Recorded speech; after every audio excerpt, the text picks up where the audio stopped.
Thank you, Mr. President.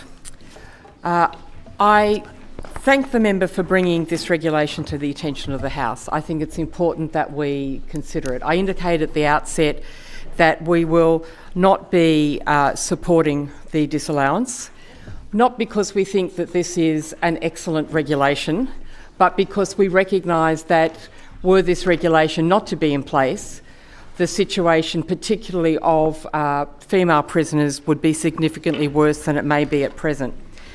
This regulation, for the benefit of those who haven't had an opportunity to read it, responds to changes made to birth certificate laws following the passage of the Equality LGBTIQA+ amendment. And it demonstrates the real issue of fiddling with basic identity documents such as birth certificates. Because the situation we now have is that if you want to change sex on a birth certificate, it is a simple administrative process which does not necessarily correspond to a biological reality. And so what happens when an offender is going to a prison? And this is what this regulation responds to. Will the offender be in a female prison or a male prison?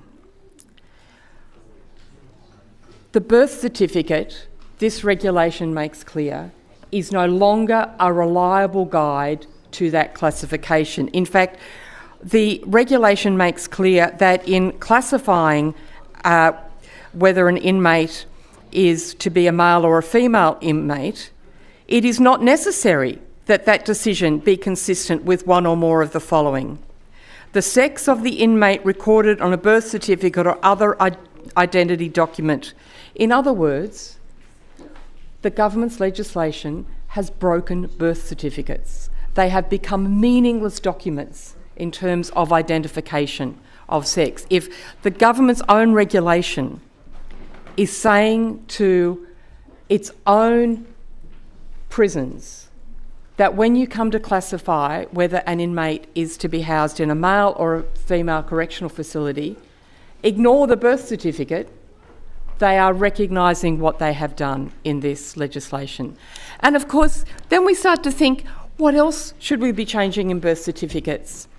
I think I know a couple of people who'd like to be able to just go to Service New South Wales and go, I'm changing my age.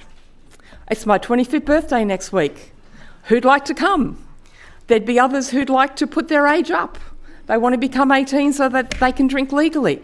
I know this sounds fanciful, but 5 years ago, would we thought that we would be standing here saying, oh, choose your own adventure when it comes to sex on your birth certificate. Go down to Service New South Wales. These are us... Order. According to sessional order, business is now interrupted for questions. Thank you. To recap, we are discussing the disallowance motion. I've indicated that the opposition won't oppose it because some action is necessary. It's necessary because this government has functionally broken birth certificates, and so their own regulation tells us they cannot be used as a reliable indicator if you're classifying inmates into male and female prisons. This is rather an extraordinary regulation though, because the regulation tells us that in classifying a prisoner as male or female, it is not necessary that the decision is consistent with one or more of the following: the sex of the inmate recorded in a birth certificate or other identity document, the gender identity of the inmate expressed by the inmate, or the external physical sex characteristics of the inmate. Instead, whether or not somebody is to be classified as a male or a female for the purposes of a correctional facility appears to be entirely at the discretion of that correctional facility, required only to take into account the risk to the safety of the inmate or others as a result of the decision, the effect of the decision on the requirements to maintain security and good order, and other factors the decision maker considers relevant. We've now arrived at an absurd situation where, despite the protestations of Chris Minns that the law should follow biology, birth certificate is no longer a usable guide to biology, and we have decision makers told to ignore the expressed gender identity of the offender, ignore the birth certificate, ignore external sexual characteristics, and just make up their own mind. This has become a choose-your-own-adventure world in terms of birth certificates, and I think it just doesn't make sense to most people.